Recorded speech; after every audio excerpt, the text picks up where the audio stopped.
आज का पहला क्वेश्चन है, कलर चेंज कर दे रहे हैं। उस वेन आरेख को चुनिए जो निम्नलिखित वर्गों के बीच के संबंध को सबसे अच्छा से दर्शाता है। एसएससी सीजीएल 2023 का पूछा हुआ क्वेश्चन है। 3 दिए हुए हैं दोस्तों, आम है, फल है, केला है। इनके बीच कौन सा वेन डायग्राम सही बैठता है उसी को हमें बताना है। सबसे पहले देखेंगे दोस्तों, आम है, फल है, केला है। आम और केला दोनों क्या हैं दोस्तों? दोनों फल होते हैं। आम भी फल है, केला भी फल है। तो सबसे पहले हम फल का डायग्राम बनाते हैं दोस्तों। मान लीजिए यहाँ हम फल का डायग्राम बना दिए दोस्तों। रुक थोड़ी सी, चलिए दोस्तों, यहाँ फल का डायग्राम हमने फल का बना दिया। तो आम तो दोस्तों फल है, तो फल के अंदर आम आ जाएगा। इस तरह से आम भी आ गया। केला भी क्या है दोस्तों? केला भी फल है। ये भी फल है, तो फल के अंदर आएगा। जो फल है वो फल के अंदर आएगा। तो इस तरह का डायग्राम बनेगा। इस तरह का डायग्राम किस ऑप्शन में है दोस्तों? ऑप्शन नंबर डी में है। इसलिए करेक्ट आंसर आपका ऑप्शन नंबर डी करेक्ट हो जाएगा, क्योंकि यह दोनों फल हैं। चलिए दोस्तों, अगला क्वेश्चन देखते हैं। क्वेश्चन नंबर 2 है, दी गई आकृति में कितने त्रिभुज हैं? त्रिभुज काउंटिंग के वीडियो हम बना दिए हैं दोस्तों, नहीं देखे हैं तो जाकर जरूर देखें। दी गई आकृति में कितने त्रिभुज हैं? दोस्तों यहाँ त्रिभुज काउंट करने के लिए सबसे पहले यहाँ देखते हैं एक सीधी रेखा कहाँ है। तो दोस्तों इसके ऊपर काउंट करेंगे कितने खंड हैं। 1 2 3। इसके ऊपर भी एक सीधी रेखा है, तो यहाँ काउंट करेंगे 1 2 3 और इनको जोड़ देंगे आपस में। तो 3 2 5 1 6 त्रिभुज यहाँ से बनेगा। उसी तरह इसको भी जोड़ेंगे, 3 2 5 1 6, तो यहाँ से भी 6 त्रिभुज बनेगा। तो 6 इन दोनों को प्लस कर देंगे तो टोटल त्रिभुजों की संख्या कितनी हो जाएगी दोस्तों? 12। टोटल 12 त्रिभुज बनेंगे इस आकृति से। चलिए अगला क्वेश्चन देखते हैं। क्वेश्चन 3 है, प्रश्नवाचक के स्थान पर क्या आएगा? इसमें दोस्तों यहाँ देखेंगे प्रश्नवाचक है, इसके स्थान पर हमें बताना है क्या आएगा। तो चलिए दोस्तों इसको हम लोग सॉल्व करते हैं। तो यहाँ देखेंगे दोस्तों 8 में 9, 8 में 9 का गुणा कर देंगे दोस्तों, तो 8 9 कितना होगा? 72। कितना हो जाएगा दोस्तों? 72। इसी को अगर उल्टा कर दें, 2 को इस साइड लिख दें, 7 को इस साइड, यानी तो इसको उल्टा कर देंगे तो 27 आ जाएगा। इसी तरह से यहाँ दोस्तों 27 लिखा गया है, यानी इन दोनों का गुणा हुआ है, तो उसके सामने वाले खंड में नहीं लिखा गया है दोस्तों, उसे आगे वाले खंड में लिखा है। उसी तरह अगला करके देखेंगे। तो यहाँ अगर दोस्तों इन दोनों का गुणा कर दें आपस में, तो 11 25 कितना हो जाएगा दोस्तों? 1 मिनट, 11 25 हो जाएगा दोस्तों 55। यहाँ कर दे रहे हैं 55। 55 को अगर दोस्तों हम लोग उल्टा करके लिखेंगे तब पर भी 55 ही आएगा। इसलिए यहाँ दोस्तों कितना लिखा गया है? 55। उसी तरह अगले वाले को सॉल्व करेंगे। यहाँ दोस्तों है 7 है और 8 है, इन दोनों को गुणा करेंगे तो 7 8 कितना हो जाएगा दोस्तों? 56। 56 को उल्टा कर देंगे तो 6 इस साइड आ जाएगा, 5 इस साइड, यानी 65। इस तरह से यहाँ दोस्तों 65 आया है। उसके आगे अगला करेंगे दोस्तों, क्या है? 9 है 4 है, तो 9 चौके कितना हो जाएगा दोस्तों? 9 चौके 36। 36 को दोस्तों अगर उल्टा हम लिख दे तो 63 बन जाएगा। तो कितना आ जाएगा दोस्तों? 63। तो यहाँ कितना आएगा दोस्तों? क्वेश्चन मार्क के स्थान पर 63, क्योंकि इसका है तो इसके सामने नहीं लिखेंगे, एक कदम आगे लिखेंगे। तो यहाँ कितना आ जाएगा दोस्तों? 63। तो करेक्ट आंसर आपका क्या हो जाएगा? ऑप्शन नंबर ए दोस्तों करेक्ट आंसर हो जाएगा। उम्मीद करते हैं कि ये भी क्वेश्चन आपको अच्छी तरह समझ में आया होगा। चलिए अगला क्वेश्चन है, एक घड़ी में 11:15 हो रहा है। इस स्थिति में दर्पण प्रतिबिंब क्या होगा? क्या पूछा है दोस्तों? दर्पण में प्रतिबिंब क्या बनेगा, यह पूछा है। जब दर्पण प्रतिबिंब पूछा जाए तो बड़े ही आसानी से, या जल प्रतिबिंब पूछा जाए तब पर भी बड़े आसानी से निकाल सकते हैं। तो ट्रिक याद रखेंगे दोस्तों, जब दर्पण प्रतिबिंब पूछे दोस्तों, तो जो भी समय दिया है उसको 11 और 60 में से माइनस करते हैं। जब 11 60 में से माइनस ना हो दोस्तों, तो उसको 23 और 60 में से माइनस करेंगे। यही इतना बस आपको याद रखना है। जो भी समय दिया है दोस्तों उसको 11 60 में से माइनस करना है। जब 11 60 यानी 11 से बड़ी संख्या आ जाए 12, तब माइनस नहीं होगी, तब हमें 23 और 60 में से माइनस कर लेना है। तो यहाँ संख्या कितना दिया है दोस्तों, 11:15। तो इसको हम किस में से माइनस करेंगे, 11:60। पहले वाले में से माइनस कर दे रहे हैं, तो 11:15 है। इसको दोस्तों हम नीचे लिख दे रहे हैं 11:15। इसको माइनस कर देना है दोस्तों। तो 11 में से 11 गया दोस्तों, 0 आ गया। और यहाँ दोस्तों 60 में से 15 गया, तो दोस्तों यहाँ 5 में से 1 गया 4, यानी 0:45। 0 का मतलब क्या होता है दोस्तों, आप अपने मोबाइल में देखे होंगे कि जब 0:0 जब इस तरह का समय दिखाता है, तो यानी 12 बजे फिक्स, जब 12 बजता है दोस्तों तो 0:0 दिखा देता है। 0:01, 2 मिनट दिखाता है, तब 1 बजता है। तो 0 का मतलब क्या होता है दोस्तों, इसमें 12। तो 12 बज के कितना हो रहा है दोस्तों, 45। तो करेक्ट आंसर क्या हो जाएगा दोस्तों, 12:45। ऑप्शन नंबर सी दोस्तों इसका करेक्ट आंसर हो जाएगा, 12:45। चलिए एक क्वेश्चन और करते हैं तो अच्छी तरह समझ में आ जाएगा। एक घड़ी में 17:40 का समय हो रहा है, तो घड़ी का दर्पण प्रतिबिंब कौन सा दिखाई देगा, आपसे पूछा गया। दर्पण प्रतिबिंब जब पूछे दोस्तों तभी बताए हमने 11:60 में से माइनस करना है, या तो 23:60 में से माइनस करना है। तो वहाँ 11:60 में से माइनस किए थे, यहाँ अगर देखेंगे तो 17:40। तो 11 में से 17 दोस्तों नहीं जाएगा, इसलिए हमें 23:60 का उपयोग करना पड़ेगा। तो यहाँ 23:60 में से हमें कितना माइनस करना है, 17:40। 17:40 को दोस्तों हम लोग माइनस करेंगे। तो 13 में से 7 चला गया दोस्तों, तो इधर से 4, उधर से 3, 6 बचा। इधर 1 में से 1 जाएगा तो 0 बच जाएगा दोस्तों। इधर 60 में से 40 चला गया दोस्तों, तो 20 क्या बचा दोस्तों, 20, यानी 6:20। इसका करेक्ट आंसर दर्पण प्रतिबिंब में दिखाई देगा दोस्तों।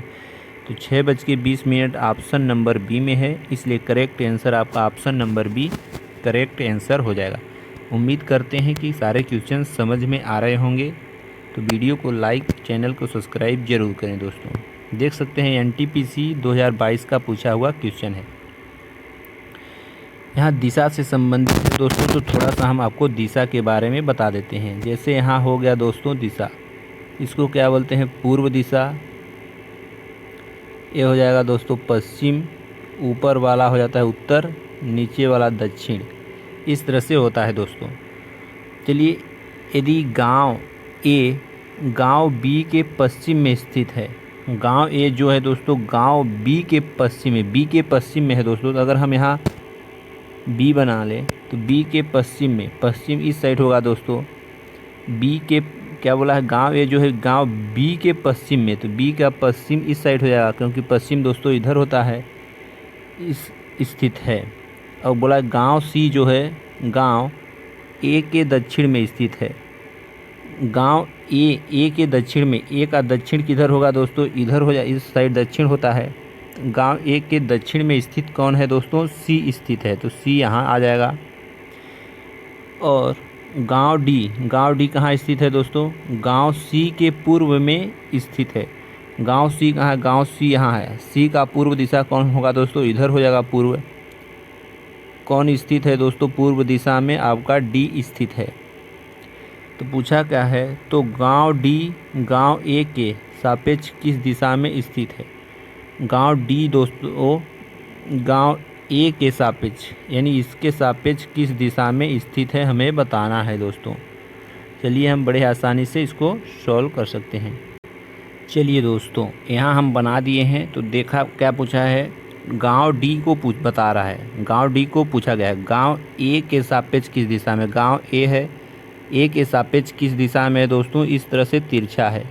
अगर ए दोस्तों कहाँ है, यहाँ है ए यहाँ है, तो इसके सापेक्ष तिरछा दिशा में, यानी यहाँ से अगर लेंगे तिरछा इस तरह से आएगा। जैसे यहाँ तिरछा गया है, तो यहाँ तिरछा क्या हो जाएगा, दक्षिण और पूर्व, दक्षिण पूर्व के बीच में है दोस्तों। तो इसका करेक्ट आंसर क्या हो जाएगा, ऑप्शन नंबर बी दक्षिण पूर्व इसका करेक्ट आंसर हो जाएगा। ए के सापेक्ष पूछा है, यानी ए से डी किस दिशा में है पूछा है दोस्तों। अगर यहाँ सेंटर बिंदु होगा तो यहाँ से तिरछा जाएगा, इधर तो पूर्व हो जाएगा, इधर क्या हो जाएगा दोस्तों दक्षिण। पूर्व और दक्षिण के बीच में है तो इसको दक्षिण पूर्व बोलेंगे दोस्तों। इन दोनों के बीच में इसलिए दक्षिण पूर्व, इधर पश्चिम दक्षिण, उत्तर पश्चिम, इस तरह से बोलते हैं दोस्तों। चलिए अगला क्वेश्चन देखते हैं। अगला क्वेश्चन है उस आरेख को पहचानिए जो दिए गए वर्गों के बीच संबंध को सबसे अच्छा दर्शाता है। पटवारी के पेपर में 2023 में पूछा गया क्वेश्चन है। देश है, राज्य है, शहर है। तो दोस्तों इसका डायग्राम हमें बनाना है। इन तीनों में देखना है सबसे बड़ा कौन है दोस्तों। देश बड़ा होता है कि राज्य बड़ा होता है कि शहर बड़ा होता है। तो आप बोलेंगे सबसे बड़ा दोस्तों देश होता है। चलिए यहाँ देश का हम गोला बना लें। सबसे बड़ा क्या होता है दोस्तों देश। देश के बाद क्या आता है दोस्तों राज्य बड़ा होता है, क्योंकि राज्य के अंदर शहर होते हैं दोस्तों। यह बन गया राज्य, और राज्य के से छोटा क्या होता है दोस्तों शहर, यानी राज्य के अंदर क्या आता है शहर। तो इस तरह से डायग्राम शहर इसके अंदर आएगा। देश के अंदर राज्य आता है दोस्तों, और राज्य के अंदर क्या आता है शहर। शहर के अंदर अगर गांव होता तो शहर के अंदर गांव भी आता है। तो यहाँ अगर गांव होता तो इसके अंदर गांव आ जाता है एक छोटा। इस तरह का डायग्राम बनेगा दोस्तों। तो ऑप्शन नंबर सी में है, इसलिए करेक्ट आंसर आपका ऑप्शन नंबर सी हो जाएगा। 8वां क्वेश्चन दोस्तों पासा से है। चलिए इसको भी देखते हैं। कलर चेंज कर दे रहे हैं। नीचे एक पासे की 2 स्थितियां दी गई हैं। 5 वाले फलक के विपरीत फलक पर क्या होगा।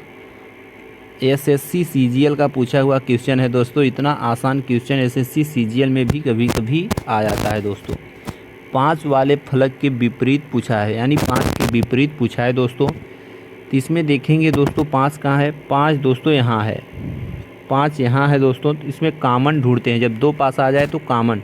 इसमें भी 1 है दोस्तों, इसमें भी 1 है, दोनों में 1 है तो दोनों का 1 हम यहाँ लिख दे रहे हैं। 1 1। अब दोस्तों इसको हम क्या करेंगे, घड़ी की दिशा में घुमाएंगे ऐसे। तो यहाँ से घुमाएंगे 6 मिलेगा, 6 से आगे आएंगे तो 5। तो इसके आगे गए तो 6, 6 से आगे गए तो 5। उसी तरह इसमें भी हम घुमाएंगे। 1 से आगे गए तो 3, 3 से आगे गए तो 2। तो 1 से आगे गए तो 3, 3 से आगे गए तो 2 मिला दोस्तों। इस तरह से आप बड़े आसानी से कर सकते हैं। अब पूछा क्या है 5 वाले फलक के विपरीत। 5 के विपरीत पूछा है दोस्तों। तो 5 का विपरीत क्या हो जाएगा दोस्तों, जो उसके नीचे है वह उसका विपरीत हो जाएगा 2। तो 5 का विपरीत क्या होगा दोस्तों 2। तो करेक्ट आंसर आपका ऑप्शन नंबर डी करेक्ट हो जाएगा। 6 का विपरीत पूछता दोस्तों। तो 6 का विपरीत 3, 3 का विपरीत 6, 2 का विपरीत 5। अगर 1 का विपरीत पूछता दोस्तों तब 1 का विपरीत 3 नहीं होता दोस्तों, 2 नहीं होता, 5 नहीं होता, 6 नहीं होता। तो जो दिया होता इसके अलावा वही आपका करेक्ट आंसर हो जाता। चलिए दोस्तों अगला क्वेश्चन सॉल्व करते हैं। क्वेश्चन नंबर 9 है दोस्तों।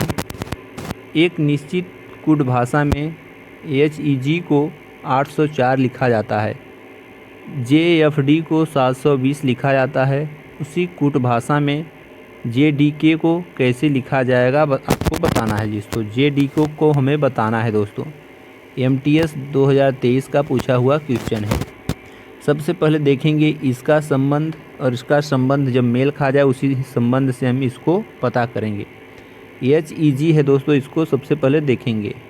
थोड़ा छोटा कर ले रहे हैं। चलिए दोस्तों इसको सबसे पहले HEG को हम देखते हैं। तो H दोस्तों ABCD में कितने नंबर पे आता है, यह सब आपको कितने नंबर पे आते हैं, इसका पोजीशन क्या है आपको पता होना चाहिए दोस्तों। तो 8 नंबर पे दोस्तों H आता है। E दोस्तों 5 नंबर पे आता है। G आपका दोस्तों कितने नंबर पे आता है, तो 7 नंबर पे आता है। इन सभी को क्या करना है दोस्तों, गुणा कर देना, क्योंकि बहुत बड़ी संख्या है। छोटी संख्या आती है तो जोड़ते हैं दोस्तों। यहाँ बहुत बड़ी 840 संख्या है तो यानी इसका गुणा हुआ होगा। इसको गुणा करेंगे।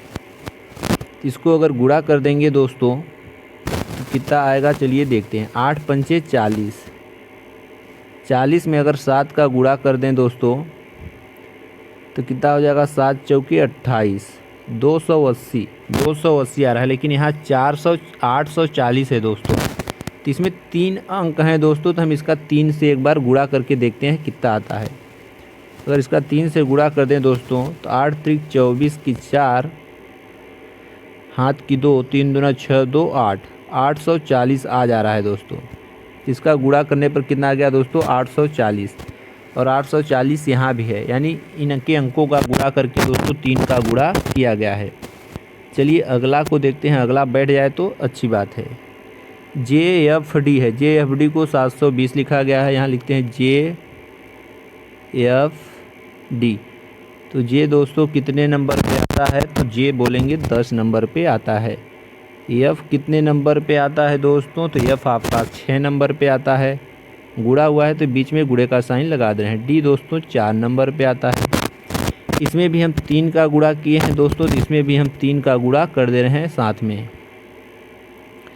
तो यहाँ से हो जाएगा दोस्तों 10 छक्का 60 हो जाएगा, और 4 3 12, तो 10 छक्का 60 गुणे आपका आ जाएगा दोस्तों 12। 60 में अगर 12 का गुणा कर देंगे दोस्तों तो 12 छक 72, और 0 है तो 0, तो 720 आ गया दोस्तों। यहाँ 720 आया है। इसी तरह से हमें JDK का भी पता लगाना है दोस्तों। चलिए हम JDK का हम पता लगाते हैं। चलिए दोस्तों, तो जे देखेंगे, जे आता है दोस्तों 10 नंबर पे, डी आता है 4 नंबर पे, के आता है दोस्तों 11 नंबर पे। तो इसको गुणा करेंगे, इसका 3 का गुणा लास्ट में कर दे रहे हैं, इधर जगह नहीं है दोस्तों। चलिए 3 का भी गुणा यहाँ हम लिख दे रहे हैं। गुणे कितना हो जाएगा दोस्तों 3, तो 10 3 30 हो जाएगा दोस्तों। 30 गुणे 11 चौक 44, 30 गुणे 44 आ गया दोस्तों। तो 44 में 3 का गुणा करेंगे। 4 3 12 की 2, हाथ की 1, 4 3 12, 1 13 3, सॉरी दोस्तों 13 की 13 हो जाएगा, और 0 बचा है 0। तो 13 20 किस ऑप्शन में है दोस्तों, 1320 ऑप्शन नंबर बी में है दोस्तों। इसलिए करेक्ट आंसर आपका ऑप्शन नंबर बी करेक्ट हो जाएगा। चलिए दोस्तों अगला क्वेश्चन देखते हैं। क्वेश्चन नंबर 10 है, दी गई आकृति में कितने वर्ग हैं, कितने वर्ग हैं बताना है दोस्तों। तो अब कल की वीडियो अगर आपने देखा होगा तो बड़े ही आसानी से इसको सॉल्व कर सकते हैं दोस्तों। चलिए आपको हम बताते हैं। पहले एक छोटा सा अगर वर्ग होता है दोस्तों इस तरह का, तो इसमें कितने वर्ग बनते हैं, हम आपको कल बताए थे कि इसमें 5 वर्ग बनते हैं दोस्तों, और 9 आयत बनते हैं, हमने आपको पहले बताया था।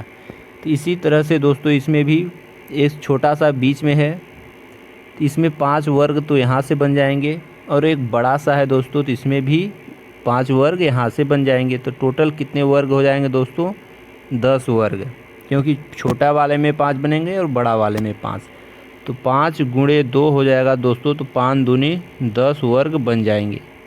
तो ऑप्शन नंबर सी इसका करेक्ट आंसर हो जाएगा। बड़े आसानी से कर सकते हैं। अब 5 वर्ग कैसे बनते हैं ये भी आपको काउंट करके हम बता सकते हैं। देखिए यहाँ से एक वर्ग यहाँ बन गया, एक यहाँ बन गया तो 2 हो गया, एक इधर बन गया 3, एक ए वाला बन गया 4, 4 छोटे छोटे बन गए, और इन सभी छोटे को मिला के एक बड़ा वाला जो बन जाता है, इस तरह से यह 5वां वर्ग। तो 5 वर्ग यहाँ से, 5 वर्ग यहाँ से। उम्मीद करते हैं कि वीडियो पसंद आई होगी। सॉरी दोस्तों, वीडियो पसंद आई होगी तो चैनल को सब्सक्राइब कर वीडियो को लाइक ज़रूर करें। मिलते हैं नेक्स्ट वीडियो में।